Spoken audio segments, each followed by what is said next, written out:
ہم وہی کہیں گے جو ہمارا دین ہم کو بتاتا ہے، عمل کرو تو تمہارا بھلا ہے۔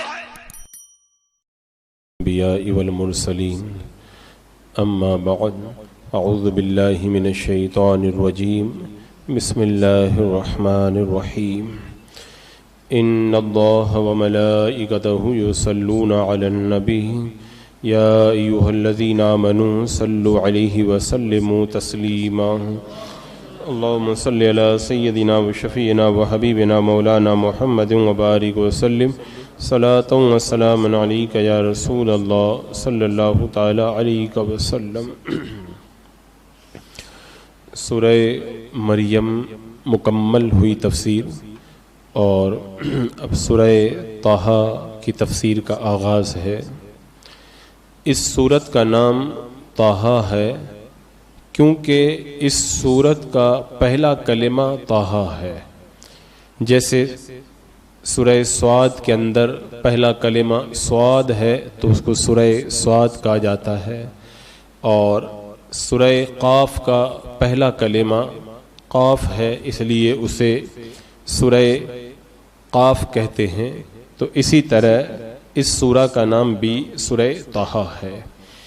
اب طٰہٰ کا معنی کیا ہے؟ اس کے اندر مختلف اقوال ہیں۔ ایک قول یہ ہے کہ طٰہٰ یہ اللہ تبارک و تعالیٰ کا اسم ہے، نام ہے۔ ایک قول یہ ہے کہ طٰہٰ کا معنی ہے اے آدمی، یہ خطاب کے لیے ہے۔ اور ایک قول یہ ہے کہ طٰہٰ یہ اللہ کے رسول صلی اللہ تعالیٰ علیہ وسلم کا نام ہے، اور اس آیت میں اللہ نے اپنے محبوب کو فرمایا طٰہٰ یعنی اے طٰہٰ، اپنے محبوب کا نام لے کر کے مخاطب فرمایا۔ اس سورہ کی شان نزول کیا ہے؟ اس حوالے سے مفسرین نے فرمایا کہ حضرت علی رضی اللہ تعالیٰ عنہ نے کہا کہ اللہ کے رسول صلی اللہ تعالیٰ علیہ وسلم نماز میں تھک جاتے تھے تو کبھی ایک پیر پر وزن ڈالتے تو کبھی دوسرے پاؤں پر وزن ڈالتے، تو یہ آیت کریمہ نازل ہوئی، یہ سورہ جس میں اللہ نے فرمایا طٰہٰ ما انزلنا علیک القرآن لتشقی، ہم نے یہ قرآن آپ پر اس لیے نازل نہیں کیا کہ آپ مشقت میں پڑ جائیں۔ تو اس موقع پہ اللہ نے یہ سورہ نازل فرمائی۔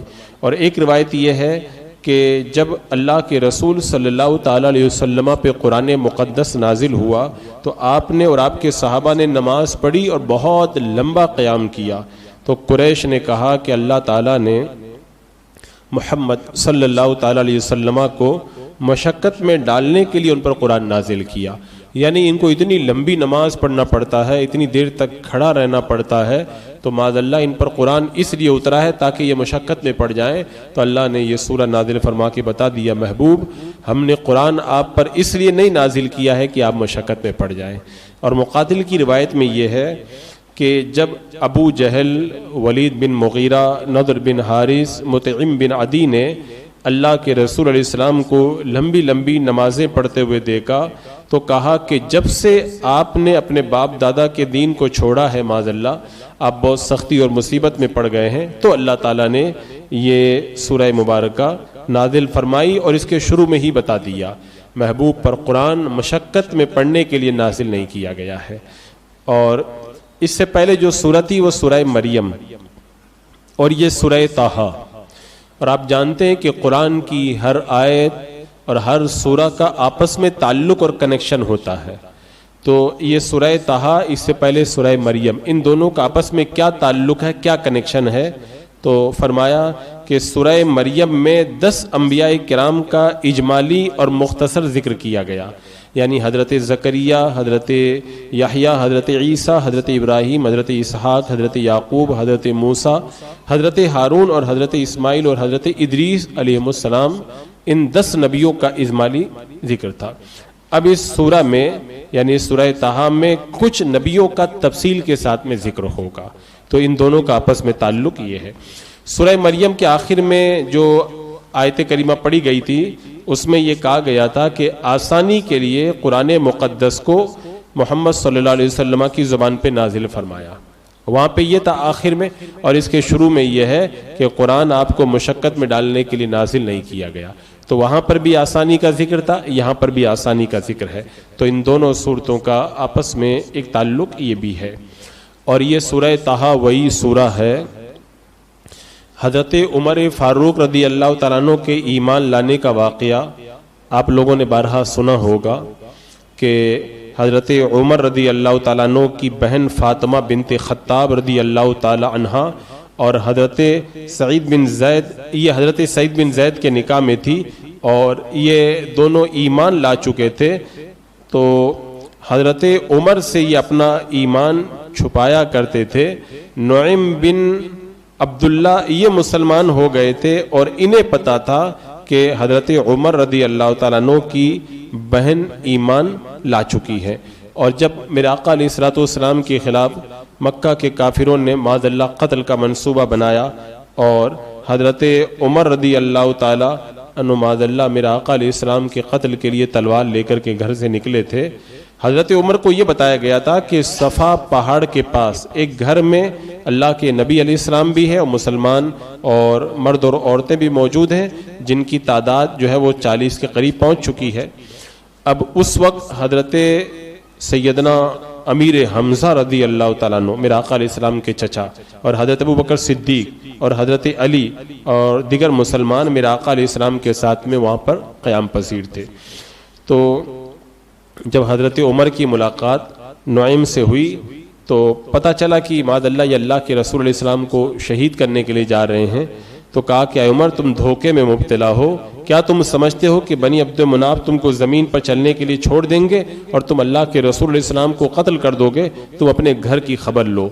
حضرت عمر نے کہا کہ میرے گھر میں کیا ہوا؟ تو کہا کہ تمہاری بہنوئی اور تمہارے امزاد سعید بن زید اور تمہاری بہن فاطمہ یہ بھی تو مسلمان ہو چکے. اب یہ گھر پہ گئے تو پورا واقعہ ہے کہ جب ان کو پتہ چلا کہ اندر وہ قرآن پڑھ رہے تھے انہوں نے قرآن پاک کے اوراق کو چھپا دیا اور پھر اس کے بعد میں حضرت عمر رضی اللہ تعالیٰ عنہ اندر آئے، گھر کے اندر داخل ہوئے اور پوچھا کہ کیسی آوازیں تھی.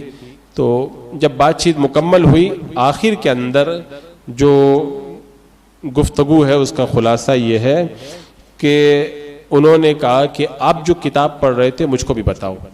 حضرت عمر کی بہن نے کہا کہ پہلے آپ جو ہے وہ غسل کریں، اس کے بعد میں آپ کو وہ صفحات دیے جائیں گے جس میں قرآن لکھا ہوا ہے. تو جب وہ پاکیزگی حاصل کر چکے تو انہیں جو اوراق دیے گئے ان میں یہی سورہ طٰہٰ کی ابتدائی آیتیں لکھی ہوئی تھی، طٰہٰ ما انزلنا علیک القرآن لتشقیٰ. اب جب انہوں نے قرآن مقدس کی یہ آیتیں حضرت عمر رضی اللہ تعالیٰ عنہ نے پڑھی تو ان کے دل کی دنیا بدل گئی اور ان کا دل ایمان کی طرف راغب ہو گیا.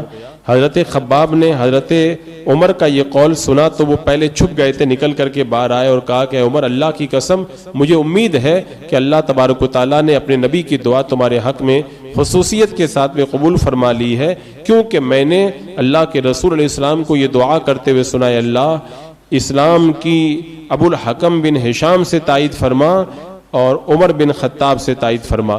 یعنی دو میں سے ایک اللہ تبارک و تعالیٰ نے ایمان کے لیے مانگا تھا، اللہ تعالیٰ نے آپ کو ایمان کی دولت عطا فرما دی. تو یہی سورہ طٰہٰ کی آیتیں ہیں جن کو سن کر کے حضرت عمر رضی اللہ تعالیٰ عنہ دامن ایمان کے اندر آئے تھے.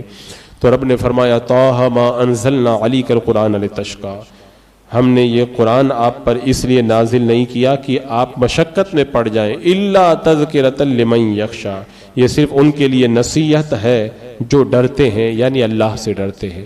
تنزیلا ممن خلق الارض والسماوات العلی، اس کو نازل کرنا اس کی طرف سے ہے جس نے زمین اور آسمان کو بلند کیا. یہاں پر یہ جو فرمایا گیا طٰہٰ، اس کے بارے میں میں نے بتایا کہ یہ اللہ کے رسول علیہ السلام کا نام ہے ایک روایت کے مطابق. حضرت جبیر بن مطعم بیان کرتے ہیں کہ اللہ کے رسول علیہ السلام نے فرمایا میرے 5 نام ہیں، میں محمد ہوں، احمد ہوں، میں ماہی ہوں اور میرے سبب سے اللہ تعالیٰ کفر کو مٹاتا ہے، میں حاشر ہوں، اللہ تعالیٰ میرے قدموں پر حشر کرے گا، اور میں عاقب ہوں، سب نبیوں کے بعد میں آنے والا ہوں. 5 نام میرے ہیں.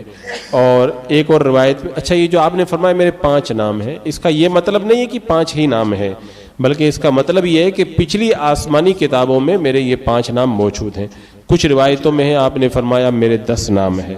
اور علماء فرماتے ہیں کہ اللہ کے رسول علیہ السلام کے بکثرت القاب قرآن پاک میں موجود ہیں. قرآن پاک پڑھیں, میرے آقا علیہ السلام کے مقدس القاب نور, سراجم منیرہ, منذر, نذیر, مبشر, بشیر, شاہد, شہید, حق, مبین, خاتم النبیین, رؤوف الرحیم, امین اور رحمت للعالمین, نعمت اللہ, عروۃ الوثقی, صراط مستقیم, نجم ثاقب, کریم اور ایسے کئی القاب میرے آقا علیہ السلام کے قرآن پاک کے اندر رب نے بیان فرمائے ہیں.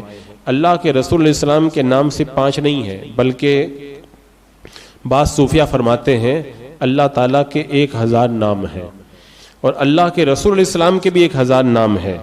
لیکن اللہ تعالیٰ کے یہ سمجھنا کہ 1000 نام ہیں, نہیں, اللہ کے نام تو بے شمار ہیں, کیونکہ اگر سارے دنیا کے سمندروں کی سیاہی بنا دی جائے اور سارے درختوں کے قلم بنا دیے جائیں تب بھی اللہ تعالیٰ کے اسما کو لکھا نہیں جا سکتا. اللہ تعالیٰ کی جو ہے وہ صفات کمالیہ بے شمار, تو اس کے نام بھی بے شمار ہیں. اور ایک بات یہ بھی یاد رکھی جائے کہ جب کسی کے نام زیادہ ہوتے ہیں تو یہ اس بات کی دلیل ہوتی ہے کہ یہ بڑا باکمال ہے. اچھا, ایک چیز یہاں پہ یہ ہے کہ جو یہ فرمایا گیا قرآن ہم نے نازل کیا ہے, کس لیے نازل کیا ہے؟ تذکرۃ لمن یخشی, نصیحت ہے اس کے لیے جو ڈرتے ہیں. تو اس پر سوال یہ ہے قرآن پاک کی نصیحت کیا صرف ڈرنے والوں کے لیے ہے, سب کے لیے نصیحت نہیں ہے؟ تو اس کا جواب یہ ہے کہ قرآن پاک سب کے لیے نصیحت تو ہے, لیکن حقیقت میں قرآن سے نصیحت وہی لوگ حاصل کرتے ہیں جو اللہ کے عذاب سے ڈرتے ہیں. باقی لوگ قرآن کی نصیحت سے فائدہ نہیں. جیسے اللہ تعالیٰ نے فرمایا ھدی للمتقین, یہ ہدایت ہے پرہیزگاروں کے لیے. تو قرآن تو سب کے لیے ہی ہدایت ہے, لیکن قرآن کی ہدایت سے فائدہ وہی لوگ اٹھاتے ہیں جو متقی و پرہیزگار ہوتے ہیں. جیسے اللہ تعالیٰ نے فرمایا تبارک الذی نزل الفرقان علی عبدہ لیکون للعالمین نذیرا, وہ برکت والا ہے جس نے اپنے مقدس بندے پر قرآن نازل کیا تاکہ وہ تمام جہانوں کے لیے ڈرانے والے ہو جائیں. تو اللہ کے رسول علیہ السلام ڈرانے والے سب کو ہیں, لیکن اللہ نے کیا فرمایا وَذَكِّرْ فَإِنَّ الذِّكْرَىٰ تَنفَعُ الْمُؤْمِنِينَ, نصیحت کرتے رہیے, بے شک نصیحت ایمان والوں کو نفع دیتی ہے. تو میرا آقا علیہ السلام سب کو نصیحت کرتے ہیں, لیکن نصیحت کا فائدہ کس کو ملتا ہے؟ صرف مسلمانوں کو ملتا ہے. اور یہاں پہ اللہ تعالیٰ نے جو یہ فرمایا کہ قرآن مقدس کو نازل کیا ہے اس نے جس نے زمین اور آسمانوں کو پیدا کیا ہے, یہ اس لیے بتایا کہ قرآن کی عظمت کا پتہ چل جائے کہ جب قرآن کو نازل کرنے والی اتنی بلند ذات ہے جس نے زمین اور آسمان کو پیدا کیا, تو اس سے آپ اندازہ لگا لیں کہ اس کی نازل کی ہوئی کتاب کتنی عظمت والی ہوگی.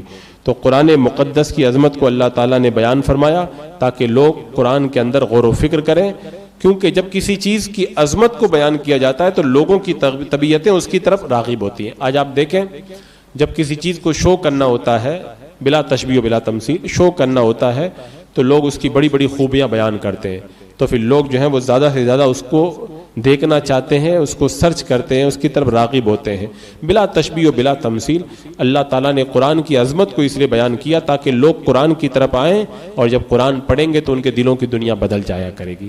اور پہلے لوگ قرآن سنتے تھے تو مسلمان ہو جاتے تھے, آج ہم قرآن پڑھتے ہیں لیکن قرآن کے معنی میں غور نہیں کرتے, اس کو سمجھنے کی کوشش نہیں کرتے.